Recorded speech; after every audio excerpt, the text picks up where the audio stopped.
The way I describe it in my book is it's like a part of you gets removed and you lose a part of you through that process. Multiple years of just shutting down. You just cut yourself off to survive. The shame can be crushing, and God doesn't speak through shame. God speaks through love, and he will meet you in your heart exactly where you are to speak to that shame. If you're enjoying Table Talk, be sure to like, comment, subscribe. Remember to click that notification bell to stay up to date on all of our latest posts.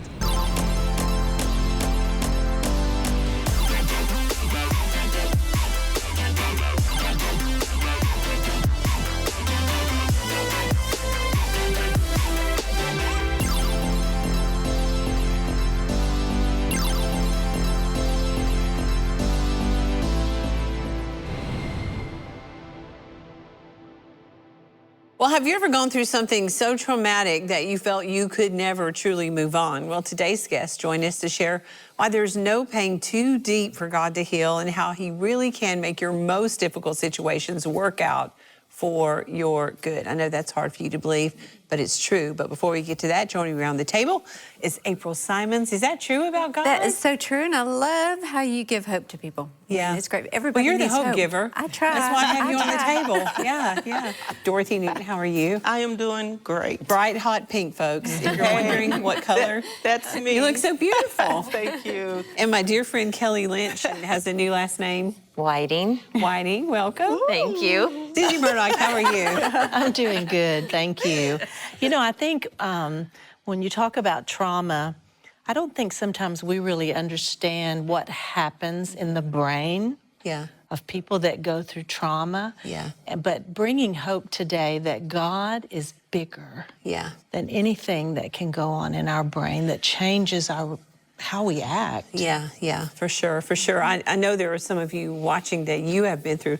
I mean, so many people have gone through some kind of trauma. I mean, I can really look at everybody at this table and say, I know their stories, and we've all been through some stuff. We are going to go through some stuff. But when we know the Lord, I think that's the difference. And we want to get to kind of the root of what's going on with you today. And some of you will listen to hear the story and be like, okay, I can relate to that for sure. And Bob and Polly Hamp are here at the table. Welcome, guys. Thank you. So good to have you. Well, you know, we often feel like we're defined by our worst experiences, but Polly and Bob Hamp are here to share their inspiring testimony of finding love after heartbreak and abuse. Of course, your book, Cherish, Shattered Innocence, Restored Hope. I want to get to some of your story, Polly. It's as we sit here and talk to you and look at you, I always say about guests like you that I don't see any residue of what I read in your book. It's pretty wild and crazy. Once you went through, but I mean, that is the story of redemption. Yeah. That's what Jesus does Yes. when he comes in. So take us back and let's go through growing up, what happened? Grew up, but at a very young age, started being sexually abused. And the earliest I have memory is 3. And Was it someone in your family? It was somebody in my family. It was my biological father, and he has now passed away. He passed away a few years ago. But within that, the understanding of what love is got incredibly distorted, and it stopped around 8 years old. And the destruction, it wasn't just him. There were other men involved, but I do not know who they were. And through that, just being rewired in what you were talking about with the brain. The brain does all it can to sort out what it knows it's wrong. The abuse is wrong, but the survival of what we try to go through. And so, try to survive. I became incredibly extroverted after the abuse. I used a lot, drank, drugs. Very promiscuous at a very young age because that was my definition of love. I think one of the important things, and Bob, I know you'll agree with this, is that so many times we'll have an issue with someone, whether it's drinking, drugs, sex, but that's almost like something that you're doing to facilitate the pain that you're feeling down below that really happened a long time ago. So it's the fruit, but it's not the root. And Yeah. the root was what happened to you as a little girl. Correct. And until you're able to uncover that and pull that up and shine the light on it, you're never really going to heal, are you? No, you're never really, yeah, and it has to come out. Yeah. And the thing is, you know, one of the things that I teach is I was groomed to believe that this was a part of my life. And so, you know it's wrong to your core, but I was trained that purple was yellow. And so I learned that purple was yellow. And so this is my life. This is who I am. This is my identity, all of the things. And it's not until you grow up and you start understanding, wait a second, purple isn't yellow. Like, abuse isn't okay. This is... I didn't cause this. I didn't cause It wasn't my fault. I mean, that's one of the things I hear from, especially women, I'm sure men too, that have been molested, that somehow in their brain they equate, well, if I hadn't have done this, it's probably because something I did, but it's not that at all. Yeah, but when you're also told that it is your fault. It's like, you're bad, you're beautiful, your body is too much, and I can't control myself. Which is incredibly common with abuse, is that the abuser is trying to say, this is your problem, this isn't my problem, this is something you're carrying, you caused, and they literally put their responsibility on their victim. Yeah. Okay, well, I know something very traumatic happened at 14. Yes. So tell us about, I know that you said you were promiscuous even early, like Very early. preteen. Yeah, preteen, elementary school, and then because of that promiscuity and drug use, I would sneak out all the time and hook up with guys, had very, hung out with people that we were all kind of the same. And so we would use together, sneak out together, party together. And one night, this guy that I kind of knew picked me up from my house after I'd snuck out. And he took me to his friend's house. And in that time, the friend gave him, I'm not sure if it was pot or LSD, and I was the payment for drugs. And I was raped that night. And from that rape, I actually got pregnant. And I would not, like, after I found out I was pregnant, I was terrified, of course, but I couldn't tell the truth because I did this to me. I'm the one that snuck out. I'm the one. Of course, we know all the things. It's like I had a trajectory of course, if this is going to be my path, these are the things I'm going to do, and put myself in incredibly dangerous situations. But I am 14 years old. My precious granny, I went to her house, and I was like, Granny, I am pregnant. And she's like, oh, good Lord. I don't think she said good Lord, but she's like, oh my gosh. And so from there, she helped me tell my parents. And I did not keep that baby. I had an abortion at 14. Tell us about that. You have to shut off a part of yourself. And especially, you're looking at your life at age 14 going, what am I doing? What is this? Why am I here? And I still want to live this life because these are all my friends. This is what I know. And the abortion didn't happen. I want to say it was at a hospital. And I remember my parents taking me. And this is my mom. My biological father is very much out of the picture. My mom has remarried a guy named Gary, whom I call my second chance daddy. Like, even though he had his stuff and his issues, he came into the marriage like a father to me. And it was a huge blessing, but both of them were like, you can't keep this baby. And I'm like, I can't keep this baby. And so they stayed in the waiting room, and I went into the procedure room and had the abortion. And it was, the way I describe it in my book is it's like a part of you gets removed, and you lose a part of you through that process. And I'm sure multiple years of just shutting down, but that was one of the big, you just kind of cut yourself off to survive. Mm-hmm. And was that something that you would have to deal with later? Because I want to say that for those of you watching that you may have had an abortion, we're not here to judge you. Oh, no. I want you to know that God loves you. In fact, there's a a resource that we have here. It's called Grace After Abortion. And it's actually a workbook to kind of walk women through and help them understand that God loves you, He forgives you, and we don't know the circumstances that you were in or why you made the decision you did. Again, we don't judge that, but one thing I do want to tell you that's important to understand is that when an eternal soul is created at conception, which is what we believe, that soul is eternal. And you will see that child again. And it's hard to kind of fathom that, but you have to understand that the soul is indestructible. And so I think that's important for women to understand. So we don't judge you, we love you. We're telling Polly's story.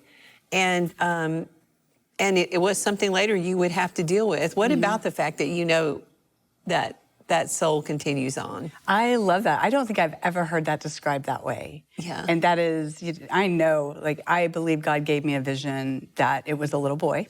That happens a lot. By the way, that happens a lot with women that I've interviewed over the last 30 years. They will say, in prayer, God showed me whether it's a boy or girl. They actually give it a name, and it's amazing what can happen in the healing that can take place, because the enemy wants to keep you down based on that decision. Is that true? Yes, and that's one of the things I want to say is if you've had an abortion, like, the shame can be crushing. Yeah. And God doesn't speak through shame. God speaks through love, and He will meet you in your heart exactly where you are to speak to that shame. And so I think it's so important to know that. And I ended up, it's interesting because I'm like, God, are you just funny? Because I ended up having twins at 23. And I'm like, is this, are we, now they're identical girls. And so, and God gave me a vision of the boy, but I'm like, that's interesting. It's just like, I'll have to have a talk with him when I get to heaven about that one. So let's continue on. So during all of this, you did not know the Lord. No. In a personal way. Very atheist. Yeah. What I also want to say, Polly, I think this is important because so many times people think, I've been through all this stuff. There's no way God could forgive me. No way God could love me. When in fact, you have to understand that some of those of you that are watching right now, God has a continued great plan for your life. And you've been stuck, and you have to understand the enemy could see the potential that you had to make a difference in this world, and you haven't fulfilled that yet. And I want to say it's never too late to begin that. Is that true, April? Oh, so true. And sometimes I knew you'd have a word over there. Well, I was just thinking, sometimes if I can get this right, we stay mentally and emotionally somewhere we left physically a long time ago. And we need to get to the place we are now. If God has set us free, and He will set us free, you're proof of it, we can't stay buried in the past and the shame. We have to move forward because God wants us to. Right. But you can understand that the enemy would have loved to destroy your life because now, and we're going to get to that, what you're doing now, you're helping women and young ladies come out of some of the very things that you went through that you can understand in a way that I could never understand. So God will take your pain and use it for purpose, and that's what He's done for you. So, so you continue on, you go to college, then another bad decision. Yes, a very unfortunate decision. But one of the things about trauma is something that I teach a lot with the demographics that I get to work with is we compartmentalize, and we have a choice. We're going to naturally compartmentalize to survive. Then there's the healthy compartmentalization where we actually get to choose. And when I went through all of this stuff, I was still very wild in high school, but I was also on the tennis team, so I could compartmentalize my life of like, this is my wild and crazy sneak out life. This is I'm on the tennis team, and I'm good. I'm good, and I was still struggling in school, horrible grades, all that, and somehow I graduated high school and very low GPA. And there are some colleges in Texas that will take very low GPAs and your checks. And so I went to one of those in East Texas, Stephen F. Austin. And I'm not knocking Stephen F. Austin, by the way, they're a great school. But I went there and I compartmentalized my life. Okay, I'm like, I'm gonna leave all of my high school, horrible life, crazy stuff in my past, compartmentalize it, shove Pack it up, put it in the back. Pack it up, turn put off it in the the lights, storage never talk unit, about it, lock it up with all my other boxes, and go to college and be this great student. I was art major, film minor. I wanted to be an animator. I'm an abstract artist, so I love painting. And I go there, and I can do it for a little while. But it's amazing what shame and pain will do when you pack it up. And so went there, and I was approached by a guy that had graduated from the same high school a year earlier. And he said, hey, I am working at this club. I'm DJing at this club. Would you be interested in working at it? And I'm like, And the club happened to be a strip club. And in my mind, it was, this is my chance to control men. And I can say yes or I can say no, and I'm going to get paid for it. And the payment was hell.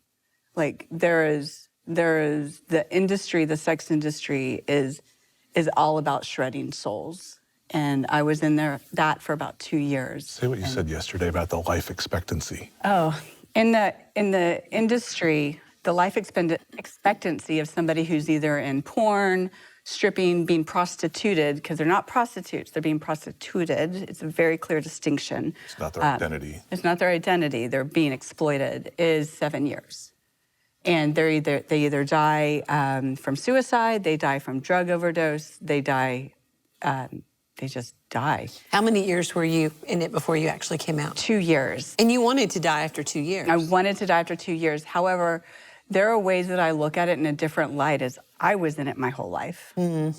I was in the sex industry since the time I could remember being abused because I was exploited.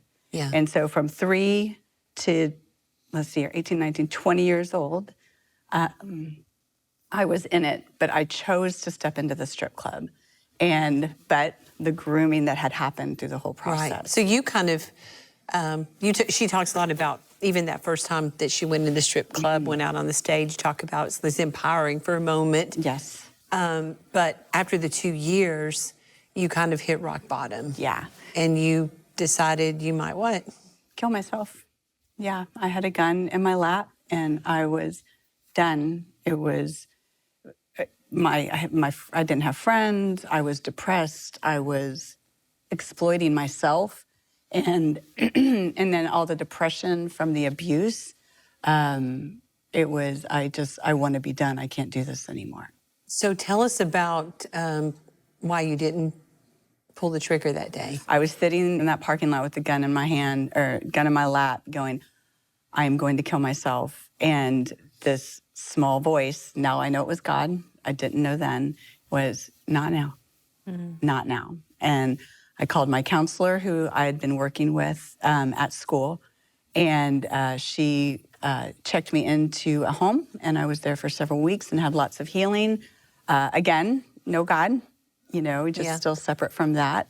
But it started my journey, Started your real journey. Yeah. Okay, so let's let God enter in here, because he needs to come into this picture. He needs to come. He was there, but in a He was there, different but way. yeah. I mean, were you recognized and Yeah. start reaching out to him? So I didn't start recognizing it until I was married at 23 because I got pregnant, found out I was having twins at 5 months. I was 5 months pregnant, found out I was having twins. And then they were born 2 months later. They were born at 27 weeks. And within that marriage, my then husband was a Baptist, but his mom was also Southern Baptist. And she is a saint. She loved me. She knew I had a story. She didn't know my whole story. She knew I had a hard life, but she didn't know about, we don't talk about being strippers, like, especially in the church world, but she just loved me. And then also through the miracles of my daughters, they actually, they survived. The doctor said if they live, they're going to be severely mentally, physically challenged because of the brain hemorrhage. They had there was no way they should have recovered to be normal, but they did. They did. Of course, she's praying. She's praying. You Well, got a lot grandma of people are praying. A lot of people are praying. Yes. You're still an atheist. I know. I'm still an atheist. But even you watching that, you knew it was almost like supernatural, because your doctor even said, I don't believe in God, but I can't explain this. Exactly. I don't believe in God. I don't believe in miracles, but I cannot explain your children. Right. Okay, so when did you actually say the whole Jesus thing, I want you, I need you, come in? October of 99. Girls were 3 years old. Because I had twins, thought it'd be really cute to do Noah's Ark and as their little theme. And sitting in a church in Dallas, all the sunlight was in, and the pastor is preaching about Noah's Ark, and God just showed up. And that was the moment that I was And like, what did you say to him? just said, "Yes, Lord."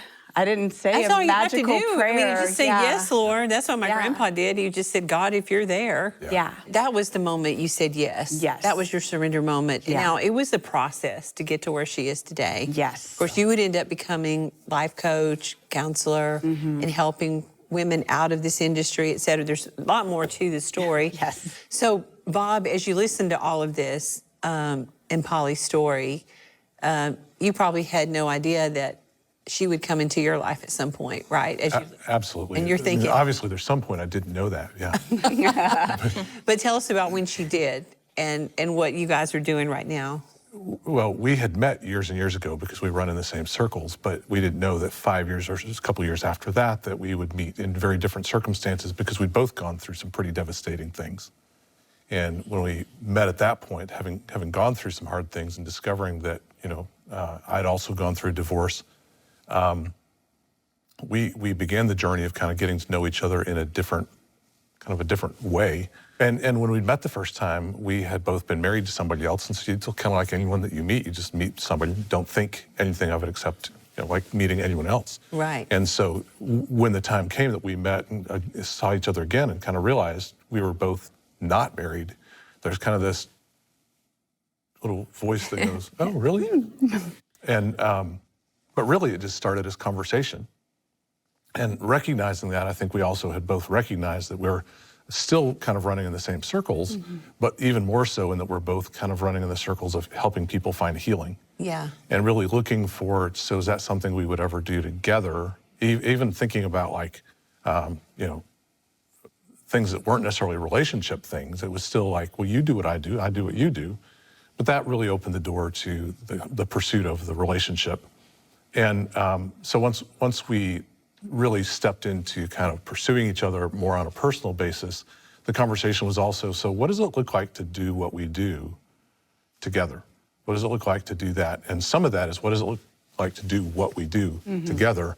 Some of it looks like, what do we do together? We, early on, we did a video class called How Do You Handle Trauma in Relationships? And we taught about 3 or 4 one-hour sessions on if you've both got trauma, because she's got early life trauma, I've got late life trauma, but if you've got, if you've both got trauma, how do you handle that in relationship? Or even if one person doesn't. So we taught this lovely little class on We were like, we're going to be so helpful. It's going to be so great. It's all about responding to each other's triggers and that kind of stuff. And then it started to really get triggered. Yeah. Oh. And I think one of the important things that we would say is that, in healing from trauma, you talked about the nervous system. The nervous system and the brain really kind of gets programmed and imprinted by trauma at any stage. We say that trauma is an injury to the nervous system. And a lot of times if the injury is relational, it takes relationship to heal the injury. If the injury is personal, it takes some personal work here to heal the injury. Yeah. But I think we had taught that little class and thought, look how skilled we are at So handling this in We're so communication. healed. And then all of a sudden we're sitting across from each other and both of us get activated in our Yeah. in our triggers. And it's like, I don't care what we taught, what did you do with this? Yeah. And honestly, that's probably been the most important thing for both of us in our healing journey. And I think Polly would say, don't let me put words in your mouth, but Polly would say, probably the finishing touch on her trauma journey has been the relational piece. I've heard her say that publicly, so that's why I know I'm not putting words in you her are mouth. not. That's correct. Because you deal with the what does it mean about myself? Am I bad? Am I dirty? You deal with it. What does it mean about the world out there? Is it safe?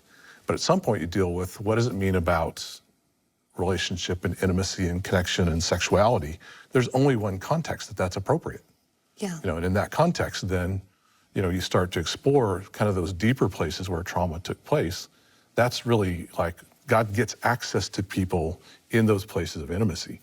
And so how long did you think it took, Polly? I mean, here now, y'all been married about 7 years, and you've been working actively since that moment with the Noah's Ark that God showed up to get better. And now take your pain that has been healed and helped other people. How long was that process? Because for people watching, you know, sometimes the church will say, just come down and we'll pray for you. Everything will be okay. And sometimes there's a lot more stuff we have to deal with. Yes, whole life. And I would also say, and it's in sections.